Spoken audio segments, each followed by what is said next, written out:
Live जादोंना जायाखै?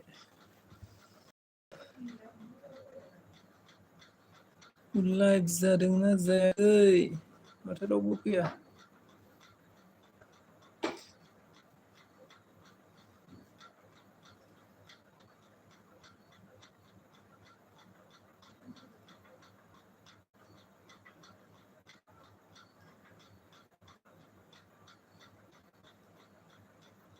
औ लाइभ फैदो।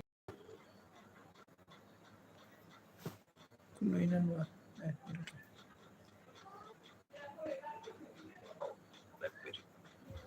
जाबायना हनै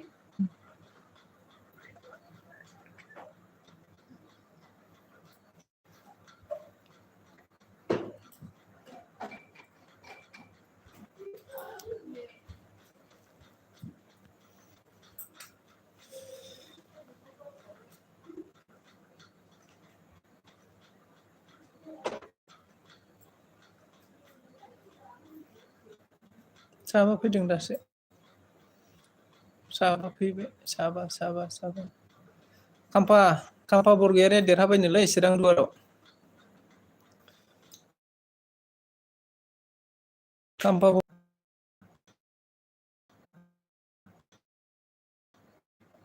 बरगयारियानो डिस्टार्बथार।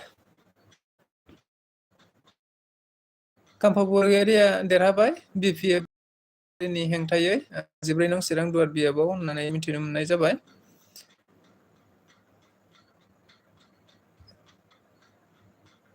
लोगोसे UPPL राजखान्थि दोलोनिनो धनन्जय बिथांखौबो देरहाबाय होनना मिथिबाय।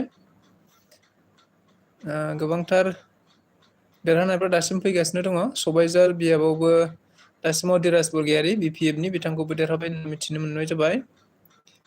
गोबांथार BPFनि केन्डिडेटफ्रा दासिमाव देरहाबाय होनना मिथिबाय। गुबुन फारसेथिं सराइबिल बियाबाव दासिम देरहानाय जायाखै। 5थि राउन्ड थांबायनो बिथांमोना। 5थि राउन्डआव दासिमाव देरहालायनाय जायाखैब्लाबो BPF राजखान्थि दोलोआ थारैनो मृत्युन्जय नार्जारि बिथाङा दासिमाव 2089 भट लानानै बिथाङा सिगांगासिनो दं होनना मिथिनो मोननाय जादों। BPFनिफ्राय गोबां देरहाबाय। मानास सेरफांगियाबो UPPLनि बिजाथि। धनन्जय बसुमतारि बिथाङाबो देरहाबाय होनना मिथिनो मोननाय जाबाय। लोगोसे देबोरगावआवबो हाग्रामा महिलारि बिथांखौ देरहाबाय होनना मिथिनो मोननाय जादों। थारैनो बयनिख्रुइबो मुजिथावसिन माबाया बेनोमोन देग्लायनि 2025 मायथाइनि BTC बिसायख'थिनि बादिलायनाया हाग्रामा महिलारि बिथांजों खाम्फा बरगयारि बिथांजों मोनसे समाव चिफ आरो डिपुटि चिफ महरै खामानि मावबोदोंमोन। लोगोसे UPPL राजखान्थि दोलोआव खाम्फा बरगयारिया फैनायनि उनाव बिथांमोना सानैजों गोबां चेलेन्ज लालायदों। चेलेन्ज लालायनायनि उनाव हाग्रामा महिलारि बिथाङाबो खाम्फा बरगयारिनि बियाबावबो गेलेहैदों आरो खाम्फा बरगयारि बिथाङाबो हाग्रामा महिलारिनि बियाबावबो सानैजों बिराद चेलेन्ज खालायनानै दायो मिथिनो मोननाय बायदिब्ला गावबागाव बियाबाव देरहाबाय होनना मिथिनो मोननाय जादों। थारमाने हाग्रामा महिलारिया खाम्फा बरगयारिनि बियाबाव जेनबाय, गावनि गुबै बियाबाव देरहाबाय। गुबुन फारसेथिं खाम्फा बरगयारियाबो हाग्रामा महिलारि बिथांनि बियाब देबोरगावआव जेनबाय होनना मिथिबाय। लोगोसे गावनि अरिजिनेल जानाखि बियाब 14 नं चिरां दुवार बियाब बेयाव देरहाबाय होनना मिथिनो मोननाय जादों। गोबांथार बेबायदिनो देरहाबाय। लोगोसे दासिम मिथिबावनाय बायदिब्ला काजलगाव बियाबावबो BPF राजखान्थि दोलोनि बिजाथियानो देरहाबाय होनना मिथिनो मोननाय जादों। APBनि बेबायदि जेबो आपडेट सोंनाय जायाखै। देट मिन्स आपडेट मोनबाथ' मोनखासिगौमोन। दासिमहालागै गोबांथार बियाबावनो बेबायदिनो अबावबा 6 राउन्ड अबावबा 7 राउन्ड बेबायदि थांखाबाय। बबावबाथ' जेनेबा 1-2 राउन्ड बेबायदिल'सै मिथिनो मोननाय बायदिब्ला। दा बेनि गेजेरावबो APB जायनाखि डक्टर अनजलि दैमारि बिथांनि दैदेननायमोन APBआ जुदि नैबे समावबो लास्ट पर्जायावबो जुदि मोनसेयावबो लिड लानो हायाखैबा सेकेन्ड पजिसनावबो थायाखैब्लाथ' जेबो आपडेट गैयाखौनो होनना बुंनांगोन। थारमाने बिथांमोनहा देरहानायनि लामायाव गैया होननानै दासिम बुंथ'नांगोन आरो। जियानो जा BPF राजखान्थि दोलोनिफ्राय गोबांथार देरहाबाय। मिथिनो मोननाय बायदिब्ला दायो 1 नं पटबटजरा बियाबावबो बिपिएफ दोलोनि बिजाथि मुनमुन ब्रह्म बिथाङा सिगाङावबो देरहाखादोंमोन आरो दाबो 4,000नि खाथियाव लिड लानानै दं होनना मिथिनो मोननाय जादों। लोगोसे बिथांमोननि साननाय हाबाफारियाबो गासै गेजेट नांनानै बारलांबाय।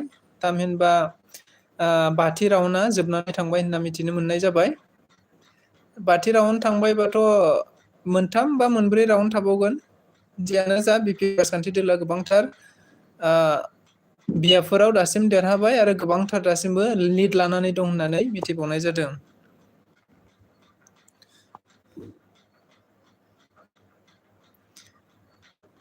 नंगौ, एपिभिनि जेबो आपडेट गैया। एपिभिआ थारैनो देरहानायनि लामायाव गैया जानो हागौ। इउपिभिआ दासिम सेकेन्डआवबो थायाखै बा लिडिं लानायबो बेबायदि मोनथ'नाय जायाखै जेबो। बिपिएफखौ मिथिनो मोननाय बायदिब्ला दासिम 8-9 थासो बिपिएफआ रोखा जाबाय होनना मिथिनो मोननाय जादों। रिजाल्टखौथ' अफिसियेलि डिक्लेयार होथ'नाय नङा दानो, अब्लाबो भट साननाय हाबाफारिया जोबलांबाय।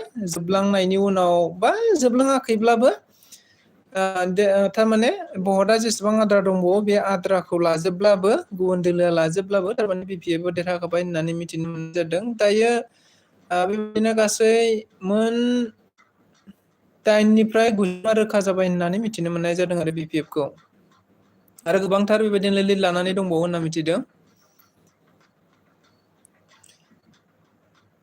बिपिएफ राजखान्थि दोलोआ गोबांथार मेजरिटि लानानै देरहागासिनो दं दासिमाव। आरो देरहानायनि लामायाव आरो सरकारखौ सोर दायो दाया बे उननि खोथा, माब्रै दायो दाया बे उननि खोथा। नाथायबा दासिमहालागै मिथिनो मोननाय बायदिब्ला बिपिएफ राजखान्थि दोलोआ गोबांथार गोजौ फारसे आवगायगासिनो दङ।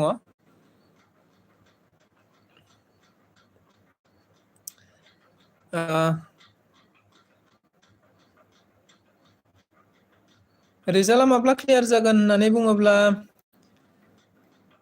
अबेबा बियाबावथ' जेनेबा पर्बतजरा 1 नं पर्बतजरा बियाबखौ दायो नायदो, गासै मोन 9था बा मोन 9नि एसे बांसिन राउन्ड थागोन पर्बतजरा बियाबाव।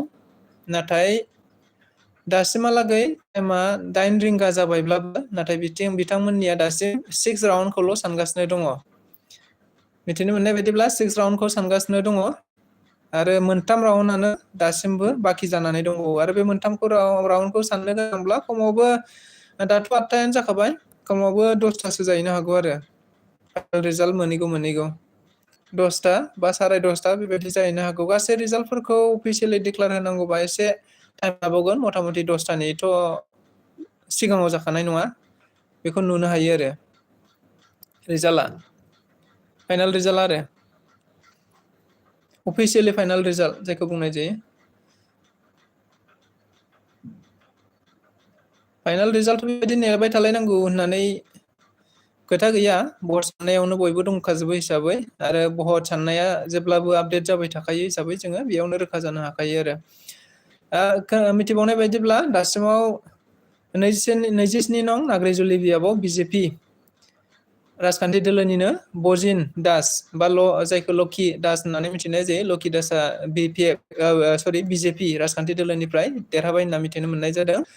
थामहिनबा बिजेपि राजखान्थिनि दोलोनिफ्राय दासिम सासे देरहाबाय होनना खौरां बिजोङाव मिथिनो मोननाय जाबाय।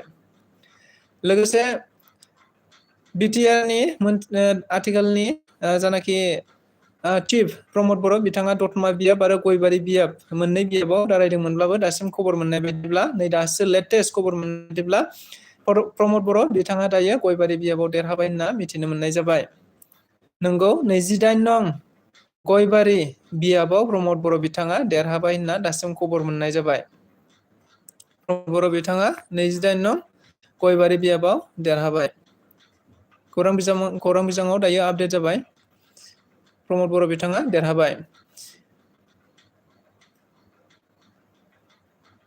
आरो मिथिबावनाय बायदिब्ला एसेबां रोखा जाथ'वाखै, बिपिएफ राजखान्थि दोलोनिनो सासे गोख्रों मोनसे समनि बारग' मन्थ्रि रिहन दैमारि बिथाङाबो दायो देरहानायनि लामायाव होननानै मिथिनो मोननाय जाबाय। रिहन दैमारि मोनसे समनि बिपिएफनिनो आसामनि बारग' मन्थ्रि, बिथाङाबो दायो बिपिएफ राजखान्थि दोलोनिफ्राय देरहानायनि लामायाव होनना मिथिनो मोननाय जादों। रिहन दैमारि जों बयबो मिथिखायो। सिगांनि बायदि इउपिपिएल प्लास बिजेपि मोननै हानजाजों सरकार दागोन होनना नों सानदों नामा? बेखौ दासिम बुंथ'नो हाया।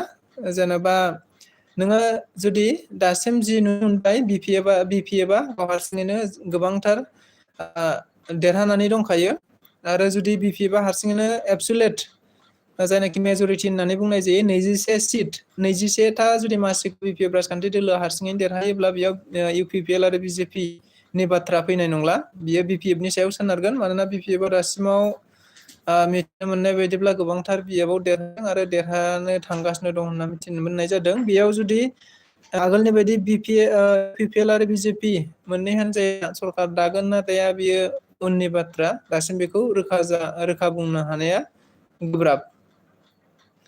दासिम खौरां बिजोंफोरनि गेजेरजों गोबांथारा बुंथिबाय थानाय बायदिब्ला इउपिएल आरो बिपिएफ मोननै राजखान्थि दोलोआबो गाव हारसिङैनो एबसुलेट मेजरिटि लानानै जुदि देरहानो हायाब्ला बा मोननैबो राजखान्थि दोलोआ जुदि सरकार दानो हानायनि हारसिङैनो सरकार दानो हानायनि जुदि बिजाथिफोर देरहानो हायाब्ला थारैनो मोननै राजखान्थि दोलोजों लोगो नांनानै सरकार दायोब्ला मोजांसिन जागोन होननानै गोबाङा बुंगासिनो दङ। आरो समाजारि बिजोंनि गेजेरजों गोबांथार बियो आवगायबाय थानायखौ नुनो मोननाय जादों। आरो बेनि गेजेराव बुंथिनाय बायदिब्ला गोबांथारा खावलायनाय बायदिब्ला थारैनो जाय बांसिन देरहादों बेनो सिट जाबानो जाबाय। बिराद प्रब्लेम नेटानो दसेनो थाङो दसेनो फैयो।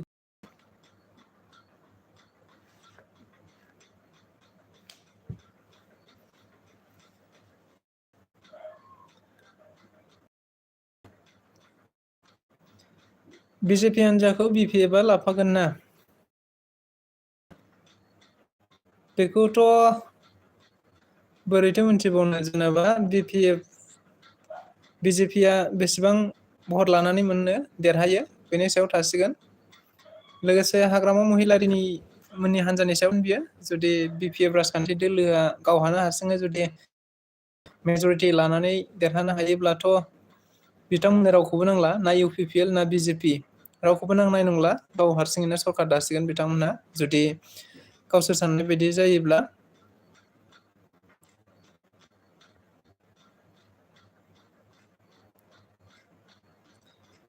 मोनसे ब्रेकिं निउज मिथिनो मोननाय बायदिब्ला बिपिएफ राजखान्थि दोलोनिनो आरो सासेबाव आगस्टास टिग्गा होननाय धीरा बियाबनि 24 नं धीरा बियाबनि बिजाथिया देरहाबाय होनना खौरां बिजोङाव मिथिनो मोनबावबाय। धीरा बियाबनि बिपिएफनि बिजाथि आगस्टास टिग्गा होननाय बिजाथिया दायो देरहाबाय होनना खौरां बिजोंनि गेजेरजों नुनो मोनबाय जों बयबो। दा बेखौ नायोब्ला बिपिएफ राजखान्थि दोलोनिफ्राय गोबांथार बिजाथिफ्रा देरहाबाय। मिथिनो मोननाय बायदिब्ला दासिमाव 9-10 बिजाथिफ्रा बिपिएफ राजखान्थि दोलोनिफ्राय देरहाबाय होनना मिथिनो मोननाय जादों। सुबाइजार बिएफआवबो बिथांमोननि बिजाथियानो देरहाखाबाय होनना मिथिबाय। धीराज बरगयारी बिथाङाबो देरहाबाय होनना मिथिखाबाय।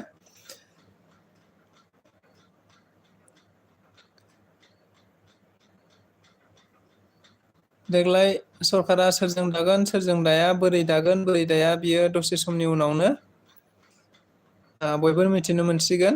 बारा गोबाव नांनाय नंला। मथा मथि 10 रिंगासो जानाय लोगो लोगोनो गासिबो पिक्सारा क्लियार जाजोबगोन। सोर दागोन सोर दाया गासिबो पिक्सारा क्लियार जाजोबगोन। बोरै दागोन बोरै दाया बेफोर गासिबो क्लियार जाजोबगोन।